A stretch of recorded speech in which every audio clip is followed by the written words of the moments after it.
सबसे कठिन है नाम जप करना। कहने को तो सरल है, हाँ, पर आप जप करके देखो, मन भागेगा। और साधनों में तो लगने की चेष्टा कर सकता है, निरंतर नाम में नहीं लग सकता, क्योंकि नाम क्या करता है, ये मन को मारता है।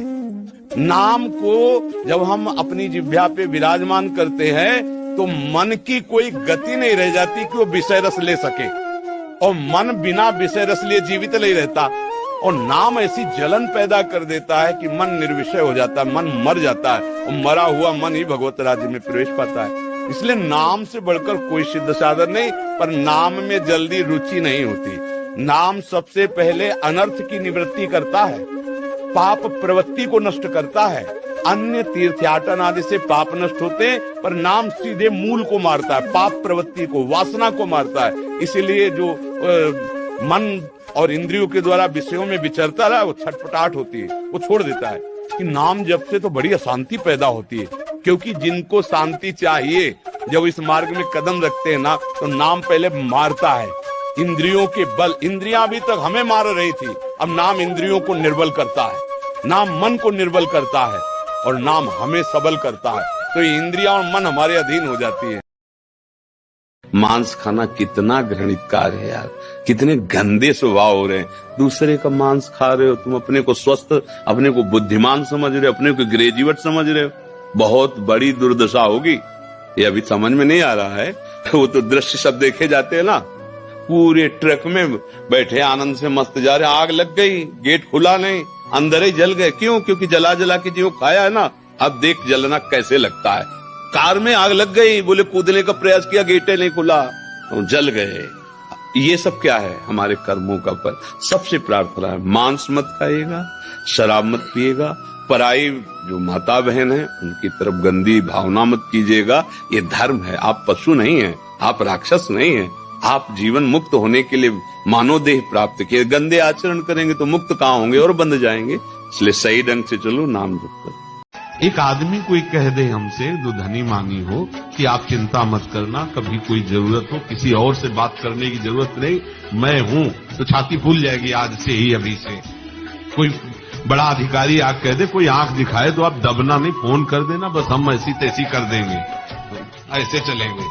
वो भले कभी फोन न उठावे, लेकिन आप तो कह रहे ना, योगक्षेमम वहाम में हम, और वो कहीं फोन करने की जरूरत नहीं, यहीं बैठे हैं।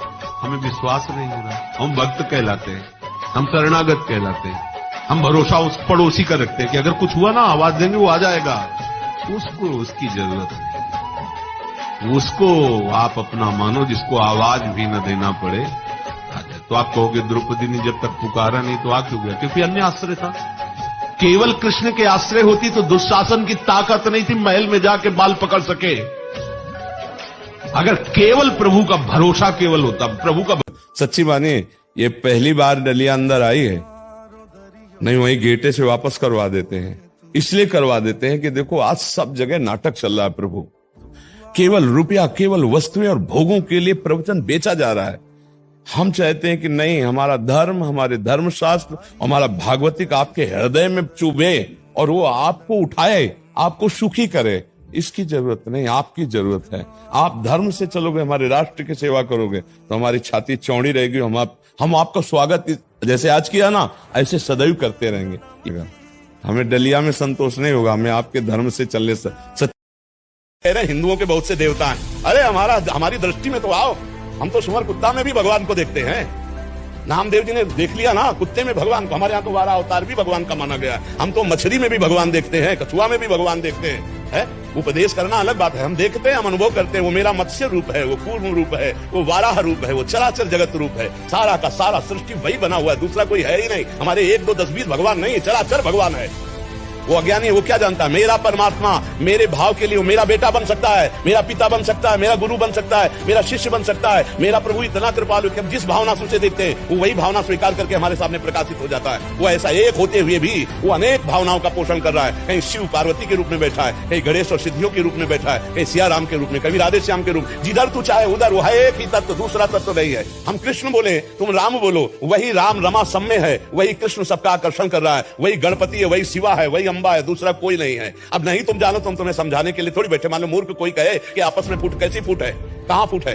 और फूट है जिनके अंदर, वो किसी देवता को नहीं मानते, किसी धर्म को मानने वाले नहीं, वो केवल धर्म की आड़ में लेकर अपने द्वेष राग का खेल खेल रहे हैं। हमारा सिद्धांत है हमारे देश का, अगर काली माना रामकृष्ण परमहंस जी ने तो उसी में कृष्ण को देखा, गोस्वामी जी ने सिया राम माना तो सब में सिया राम देखा, गोपियों ने श्याम माना तो सब में जित देखो तो श्याममयी है, ब्रह्म दृष्टि से महापुरुषों ने देखा तो सर्वम खलमिदम ब्रह्म ने नानास्ति किंचन। कहां भेद है? भेद जिसकी बुद्धि में वही भेद है, नहीं तो सब जगह अभेद। तुम राधा राधा बस जपते रहो, ठीक है? राधा राधा जप रहे हो कितनी देर? और जी काउंटर पे करता है, 5 से 7 हजार नाम एक दिन में करता है, कॉपी लगाई हुई है। अच्छा, देखिए देखिए। अच्छा, अभी सुबह से 1000 हो गया, शाम तक 5000 7,000। कल के 10,000 मतलब 10,000। 1010। चिंता मत करो, तुम्हें श्री जी ने पहले ही स्वीकार कर रखा है, इसीलिए तुम इस मार्ग में चल रहे हो। ये माला हमने श्री जी की कृपा से बनाई है। ये वाली? नहीं, ये वाले ये साइड वाली। 2 ही तो पहने यार। नहीं, हमारे से नीचे वाला माता पिता ने बनाया, वो पूरा इसने खुद बनाया। लड़ी है जो इसकी। अच्छा, ये श्री जी की कृपा से। तो कितना सावधान है, कह रहा श्री जी की कृपा से बना। बहुत ज्यादा सावधान। अभी छोटी सी श्री जी विराजमान किया है, उसी को भोग। ये बात आप अपने दिमाग में रख लो कि जब जैसे आंधी चलती तुम पहाड़ का आश्रय लेते ना, ऐसे ही हम जब संकट आवे तो और जोर से भजन करना चाहिए, और जोर से राधा राधा राधा पकड़ना चाहिए। उस समय संकट आपको बुलवाएगा, आप भूलिएगा नहीं। अनजाने में नहीं, जानकारी में आपकी लिस्ट में जो आपके पाप है, आप जानते हो कि उनका दंड क्या मिल सकता था, लेकिन आज तक दंड नहीं मिला। और आपने जो कर्म किए, ना हमारे कानून ने दंड दिया और ना भगवान ने दंड दिया, वो सुरक्षित कर्म हैं, आपके रखे हुए हैं। आप सोचो, फिर भी आप चैन से जी रहे हो, खा रहे हो, पी रहे हो। कितने ऐसे अपराध हैं जिनको ना हमारे भारतीय कानून ने आपको दंड दिया और ना भगवान ने। तो क्या वो अपराध भगवान क्षमा करके तुम्हें आगे बढ़ा रहे हैं कि नहीं? गलती किए हो कि नहीं किए? ईमानदारी से देखो अंदर से, किसी से कहने की जरूरत नहीं, सबसे गलतियां होती है। कितने कृपालु भगवान, तो उनकी जय बोले या श्रद्धा करें, विचार। इस समय 5 वर्ष का बालक हो या 70 वर्ष का वृद्ध हो, आपके लिए एक ही भाव कह रहा है, हमें जो तुम्हारा सहारा न मिलता, भंवर में ही रहते किनारा न मिलता, किनारे पे भी तो लहर आ डुबोती, अगर तुम न होते, अगर तुम न होते, मेरी इस जमाने में हस्ती न होती, अगर तुम न होते, अगर तुम न होते। तुम्हें क्या बताऊं कि तुम मेरे क्या हो, मेरी जिंदगी का तुम ही आसरा हो। कोई आ रहा है तो राधा कृष्ण सजा के खड़े कर दिए गए, वो नाच रहे हैं। ऐसा कौन विश्व में पदाधिकारी पैदा हो गया जिसके स्वागत के लिए राधा कृष्ण नाचे? अरे तुम्हारी दुर्गति हो जाएगी, बहुत होश में।